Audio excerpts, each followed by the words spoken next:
Cowboys should consider trading for one of these 5 young players. Yeah, appreciate everybody for jumping in.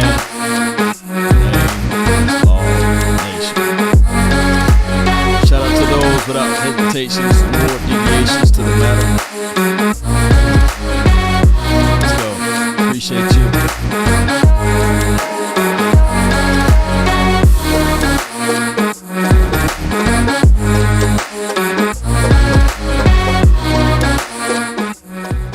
What's up, everybody? Really appreciate you for jumping in.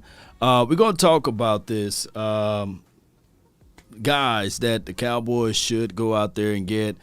Shout out to the article. Let me pull up the article right quick, and that way you guys can check out the article and read through it. And we're going to get right to it, Cowboy Nation. All right, so we find ourselves at this moment. We find ourselves looking back at this situation again. And the offseason is always a long one. It is. It is one of the longest parts of the season because there's no win or loss record. There absolutely no win or loss record. And everyone is undefeated during this time frame. There's high expectation for this team, rightfully so.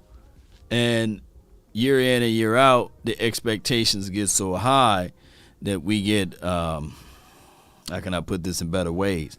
We get very frustrated when we don't hit those expectations. And that's what it is. But homework is always needed, right? That's when you evaluate the evaluations of the players that's out there on the free market. We got to make sure that we got to make sure we go over what we got in store too. Do you bring back Michael Gallup? Do you cut Amari Cooper? I talked about that earlier today. Do you cut DeMarcus Lawrence to save money? Do you restructure? I'm with the belief that you got to really restructure. 29 weeks until kickoff. Shout out to you, Peter. Appreciate you. That's a wonderful way to look into it. Yeah, 29 weeks before kickoff. So the Cowboys got to get everything in order. They got to get everything in line. I know this team is sitting there right at the aspect of looking at other teams and saying, hey, you saw what the Rams did now, right? The Rams were able to get out there to win the Super Bowl by being aggressive.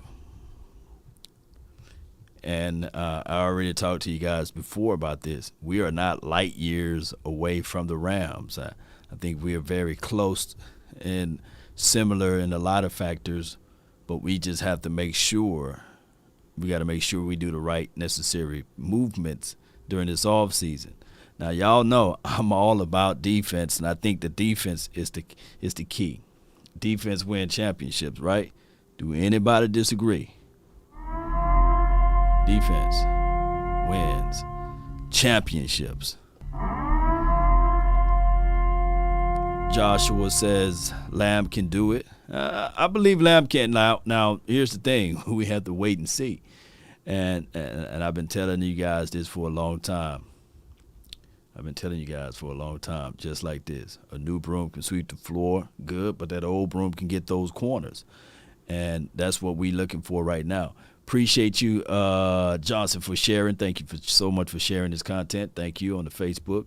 Appreciate everybody that's on the Facebook. And shout out to everybody for jumping in. Parsons is the truth. I agree. Parsons is the truth. He is the guy that when we look at this team, we have to build around the guy, and that is Parsons.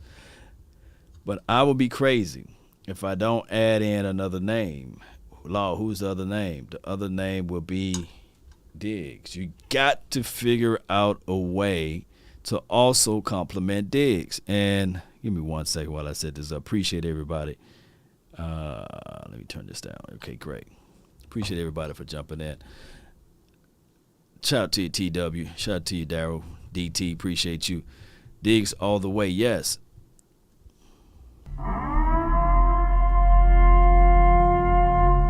That's for the donation pool right there. Yeah, your name is entered into the drawings. Appreciate everybody. Another CB. Oh, my gosh, yeah. Roger McCleary.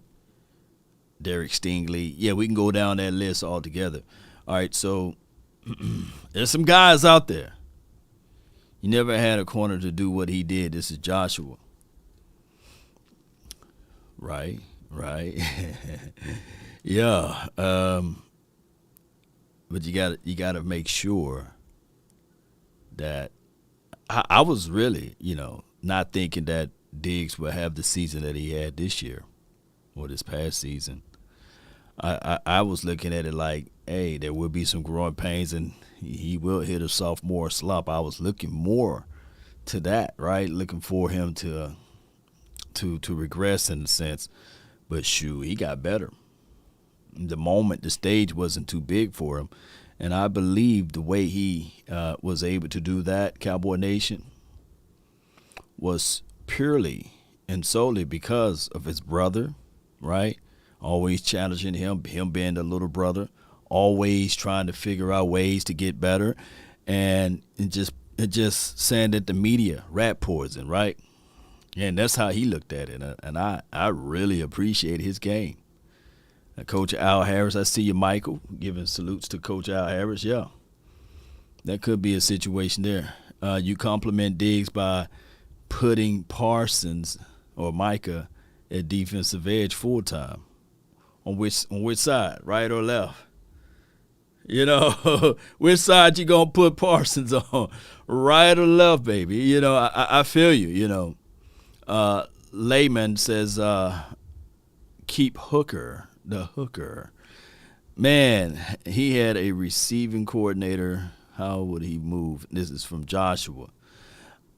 I look at it like this. If receiver coordinator. We'll see what Prince going to do, right? That's his name, right? The new guy, Prince, and Kellen Moore. It's hard to be positive and optimistic about it because we've seen this particular system for a good beat of 10 years now. But hopefully, man, was it Robert Prince? Robert Prince can look into this offense and say, yeah, Kellen, you are doing the right thing, but let me show you what these wide receivers can do now. I want them to be aggressive on their slants. I'm looking for my wide receiver to be here at this zone look. Wide receiver coaching goes a long way. And I'm still waiting on the news for the Cowboys to do this right here. For the Cowboys to really, really bring back John Kitna. But Doug Nussmeier, man, roll tide, right? Doug Nussmeier, I'm not finna put it all on him, but I'm finna put it all on him, right? Look, Doug Nussmeier been in the tight end room. He been in the quarterback room. I believe at one point in time he was in the wide receiver room. He must have a wealth of knowledge that we really don't get a chance to see. And hopefully Doug Nussmeier is like a real G, moving silence, silence. This G right here, Doug Nussmeier, maybe when the doors are closed and everything is shut down, maybe he's yelling and spitting at the quarterback Dak Prescott and saying, hey, I want you to get better at this and get better at that. Maybe that's the situation. Hopefully that's what's going on. But I hate to be, as the word of Jerry Jones say, I hate to be trite. I don't think that he's doing that, right? I want me some glory hole. Vincent, is it Vincente? Says, you think Van Der Esch will return?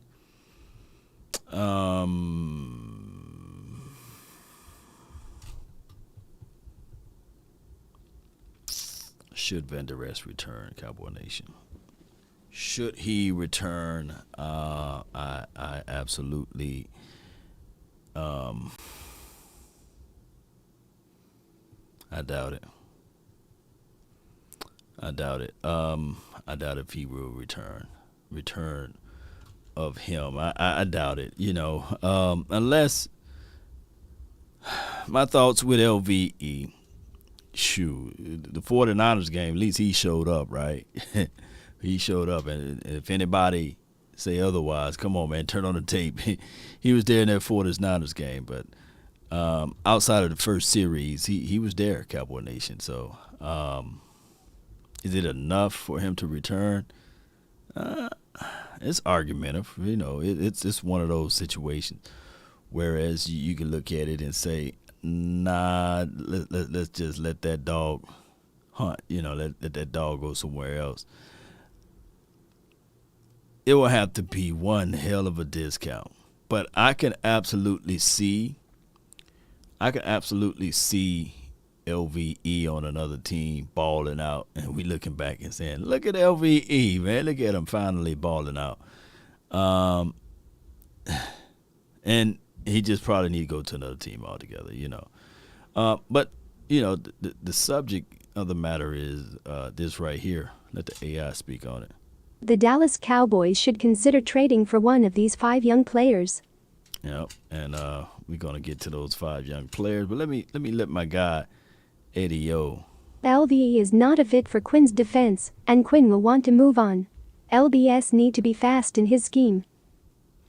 He says, and Eddie, you're right. In this particular scheme, you absolutely need your linebackers to be fast. You can't play around with it. And this particular scheme, you need fast linebackers. You need edge rushers to get off. You need one solid big boy to eat it up inside. So those are the things. Shout out to you, Vic. Appreciate you. All right, so in this article, shout out to Blogging the Boys. Blogging the Boys. That's a good name. They said the Cowboys should consider trading for one of these 5 young guys. And it's not for all 5, but one. So the first person we got on the docket is Collier. And he's a defensive edge guy. He's young. He's 26 years of age, 6'3", 291 pounds. Was the Seattle Seahawks first-round draft pick. And on top of that, we all know that when you are the first-round draft pick, you get high expectations. And with that high expectation, shout out to you, Cali Cowboy 805. Appreciate you. We looking for results. And he's one of those guys that the Cowboys should take a real good look at. But it's been one of those things. LJ Collier was the Seattle Seahawks first-round draft pick, 29th overall, in the 2019 NFL Draft. He's never quite lived up to expectations in his 3 years with the team, and only played 17.22% the defensive snaps last season. He's only signed through the 2022 season, meaning Seattle may try to trade him in order to receive some kind of compensation before he walks as a free agent in 2023. All right, lady. All right, so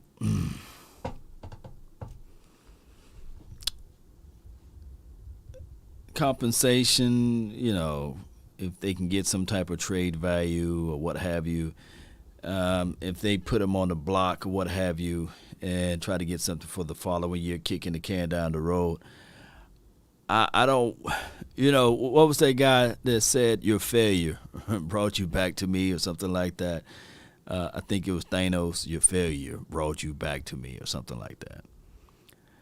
I'm passing on LJ. And I like Chase Winovich. He's pretty good. He's 26 years of age, 6'3", and he's an edge guy. I think that he can fit well in this particular system. His skill set, his skill of play, expectations since drafted by the New England in the 3rd round. Yeah, I think that we can look into him, and this is a contract year. Played 47% of his defensive snaps in 2021. He found himself put on the trade blocks after pretty much being buried on the Patriots' depth charts for the first 3 years with the organization.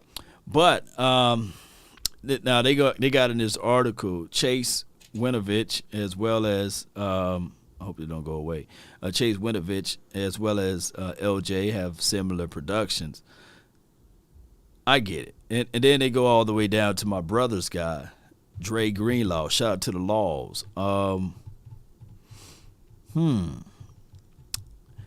He's 24 at 230. And if anybody don't know, he's the guy that plays through the echoes of the whistle. He's going to give you some unsportsmanlike conduct stuff. He's going to lay on you. He's going to pull. He's going to tug. He's aggressive. I like Greenlaw. I absolutely love his mindset. Appreciate you, Kenneth Harris. Shout out to you, Kenneth Harris. I see that your comments are blocked, but shout out to you still. Greenlaw is a guy that may can help us out if it's a situation where you can squeeze him for low dollars. And, of course, after signing Fred Warner contract, I think that the 49ers, they got like 30, 31 free agents, guys, so they're not going to be able to keep all of their boys. So I think Greenlaw would be the guy. And then, of course, Eric McCoy, the real McCoy. He's been there with 3-year starter for being drafted with the New Orleans Saints in the second round, the 48th overall pick in 2019. Being over just $76 million over the cap. Y'all heard that, right? You heard? Now watch. The Saints, $76 million over the cap. What penalties did they have last season for being over the cap? They knew how to circumvent that doggone cap, and they were still getting guys, and still paying people. I was sitting there like, how is this even possible?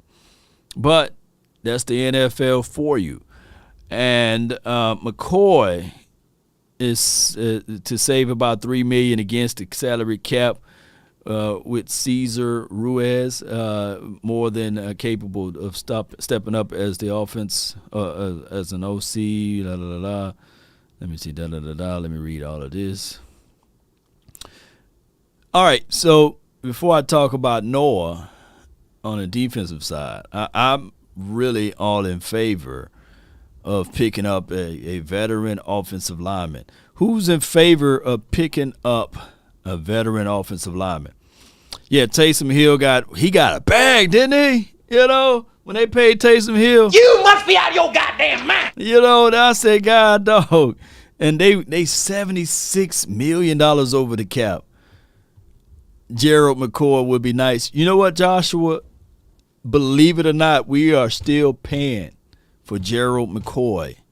His $2 million extension deal that we had will not fall off until June 1st, believe it or not. So he goes $2 million against the cap when I was reading the other day.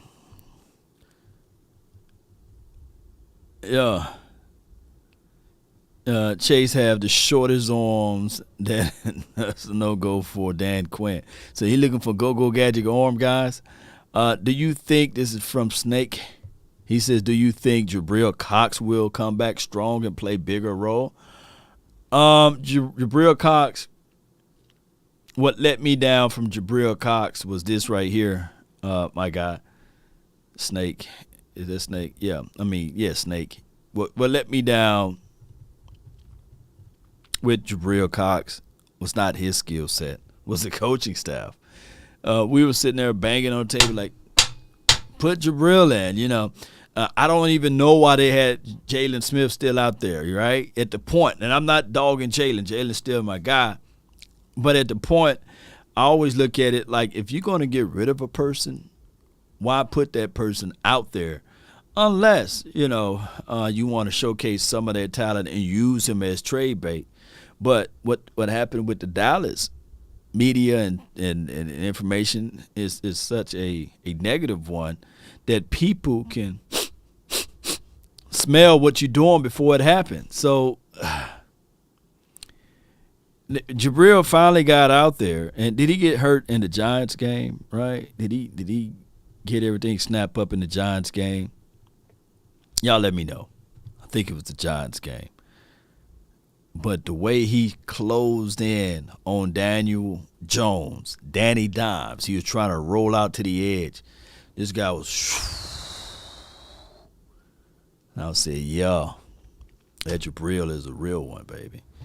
A week after KD said he believed, yeah. Who we played the week after?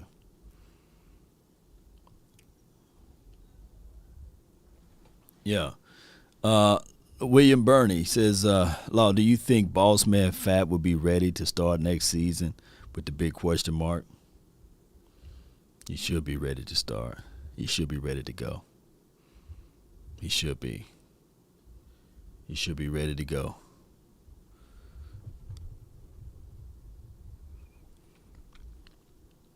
Shout out to you, T-Dub. Appreciate you. Shout out to everybody that's on the Facebook still. Appreciate y'all for jumping in.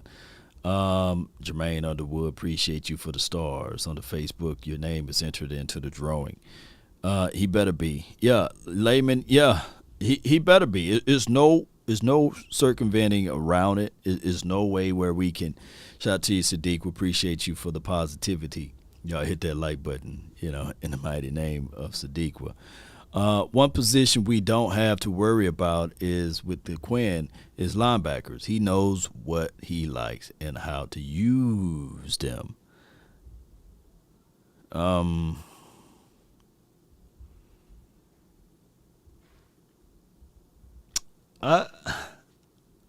I give you about you about 70% right on that. I'll say that. And I'm not trying to rain on Keanu O'Neal, but he did utilize for what you said. He did utilize Parsons, as well as he utilized my guy who's a safety, J-Ron Curse, who's a free agent. So he did utilize those two guys properly. Now, hear me out, J-Ron Curse. He's naturally not a linebacker. So if he was switching and becoming that big nickel guy and playing down inside the box and doing his thing, lo and behold, what he would do if he was naturally, like if he was flat out a linebacker. I do look at it in that light too. So multiple ways we can look into that. It is. If Emmett was out there, I wouldn't have had any problem. If Emmett was out there. Joshua, who fit the battle of Jericho, right? Joshua. Appreciate y'all, man, for jumping in. Appreciate you.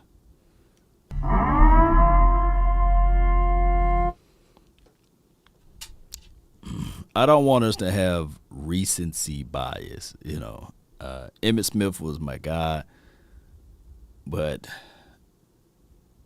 99, 2000, 2001, 2002 Emmett was painful for us to watch as Cowboy fans. It was very painful. But every year he marched out there and he tried to put out his best. And we didn't get a chance to really see Emmett ride off into the best ways possible. But he is a Hall of Fame guy, and I get it, right? We look at the full legacy of Emmett and not the bad parts. And this offensive line and the way we run the ball with Kellen Moore, the way he proceeded to put out things, it's I don't think that the Cowboys would have done anything even if we had Emmett and Barry Sanders in the backfield. I just don't think that those guys, the way Kellen Moore draw up things, and I'm not making him a punching bag. I'm not. Yeah, now Terrence Shorts, yeah, that Emmett for the Cardinals was terrible to see. And people got to realize the Cards at the time, I think they did the divisional switch right before that, or were they still in our division at the time? But whenever he went to the Cards, man, it was terrible to see him with that ugly red and white on coming out of the and then he said to him in the documentary, he said he himself got lost. He felt weird coming out of the opposing side of the locker room. He felt weird. Oh my gosh, man. It was weird watching Emmett struggle those last few years, man. But shout out to him, man. He is the ultimate, the greatest running back to ever play this game, and one of the greatest running backs to ever play this game. And I'm glad that the good Lord allowed me to see him run. They were still in the East, Terrence. Ooh, you got good memory. So, yeah, did we sweep them or did they beat us one good time? Let me know, Terrence.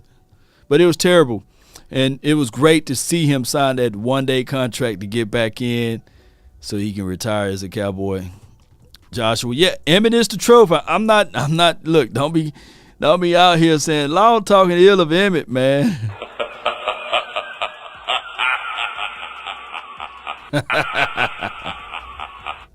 Yeah. Oh my gosh, man. Cardinals were boo-boo back then. Yeah. What happened is I believe they finally got out of our division, that helped tremendously. It did. It helped them out tremendously. I thought Zeke was too. I forgave him when he signed for a one-day contract. Yeah.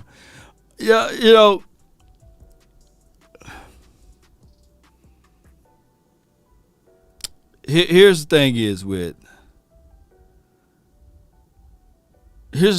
I love the Dallas Cowboys, right? But here's the thing is with me and Deion. I shout out to Deion. But Deion Sanders literally played for every team in the NFL. Hold on, baby. He played for every team in the NFL, and I get it. He's prime time for your mind. And Deion, when he bounced the team to team, I was like, come on, Deion. But it's weird how he left. He left us with empty pockets. And it's weird seeing some of the guys talk about, the players got to do this and they choked or what have you, and they can't do this and can't do that. And I remember vividly, the last parts of Deion Sanders with the Dallas Cowboys and the final parts of Michael Irvin playing pickup basketball, messing his shoulder up and things like that. And it's weird now to see those guys say, hey, it's all about the game. It's just, went back in my day type of talk. And I've been sitting there like, yeah, you saying it now, but, you wasn't at the tail end of where we were at when the fall of the dynasty was happening, right? I'll never forget a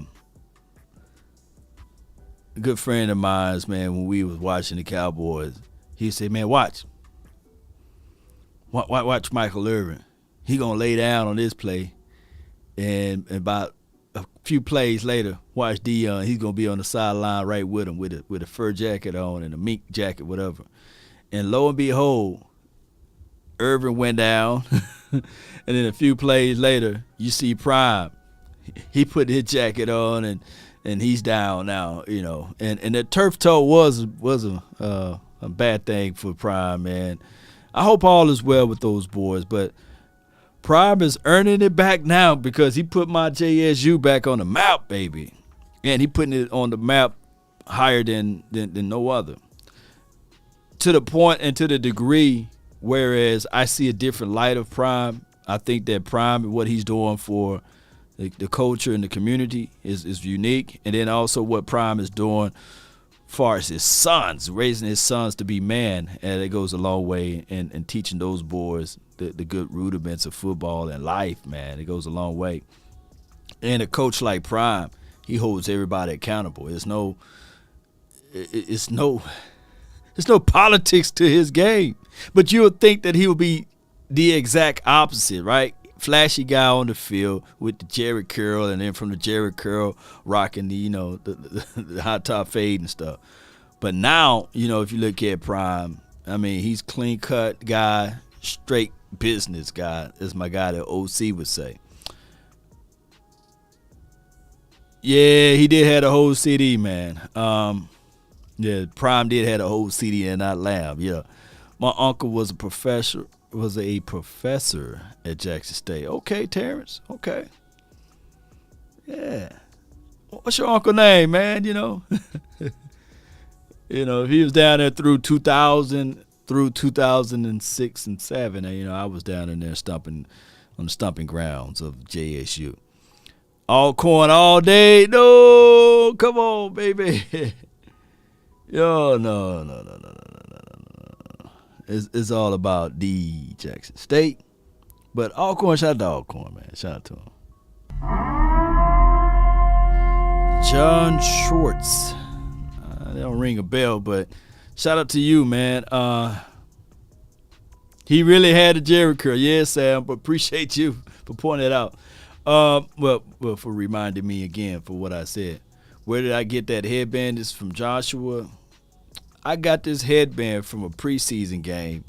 I went to a preseason game and they was handing out headbands. Now, I spoke with the lady to get a box of these headbands, and she have not reached back out to me. She said that she was not able to sell Cowboys merchandise, but she are able to give them away for donations.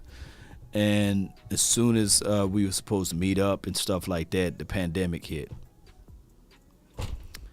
So, D Shift, appreciate you. Straight lied to you, Lord. Appreciate you. Who straight lied to me? The lady. I don't want to name her. She's from Blue Star, but appreciate her. She's a wonderful person. She handled all of the Cowboys side merch stuff, and it's a whole another situation. Bring back the donations. Donation. Appreciate you. Makes sense though. Appreciate y'all. So with that being said, Cowboy Nation, what about safeties? Would you bring back Curse, Hooker, or KZ?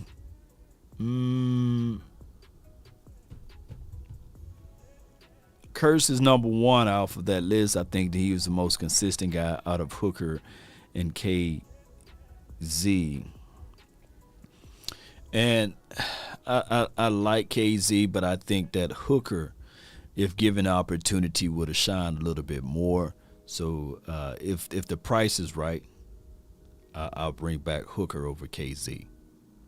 But Curse is is number one guy. My number one guys that the Cowboys should bring back for this team would be, of course, Randy Gregory. See if you can get him for cheap. And then J-Ron Curse, and then, of course, Hooker on the defensive side. Those are my guys in no particular order. Appreciate you, Joshua. Thank you, man.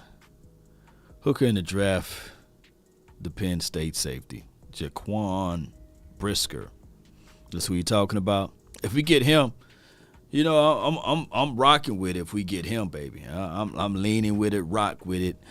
Of course, if we somehow get Kyle Hamilton, I'm going crazy. I'm going crazy with it.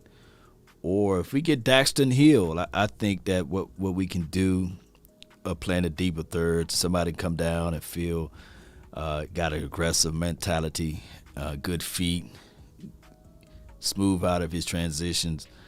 And can phase pretty well.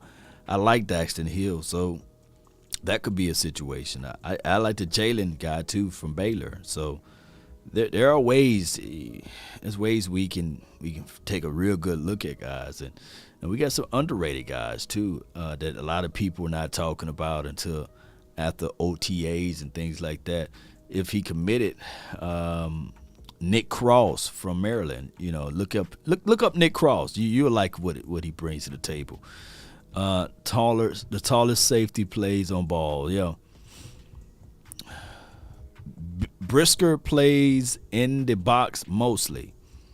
If anybody can feed off of each other, would be Brisker and Parson, right? We talked about that, right? N'Kobe Dean and Michael duo. Yep. I mean, Lord, N'Kobe Dean, I think Christian Harris, all of those guys, man, from a linebacker perspective, you could work something. Damon Clark, yeah, he's underrated too, Chris. Yeah. So, yeah, we live, baby. Appreciate you, Paul. Appreciate you, man. Appreciate you. Would the Cowboys draft a safety in the second round? No, I don't think so. I really think that the Cowboys looking into this thing just like this. Appreciate y'all for watching. I thank y'all for tuning in. That's been my time. I really thank you all for yours. DC for life. We up out of here.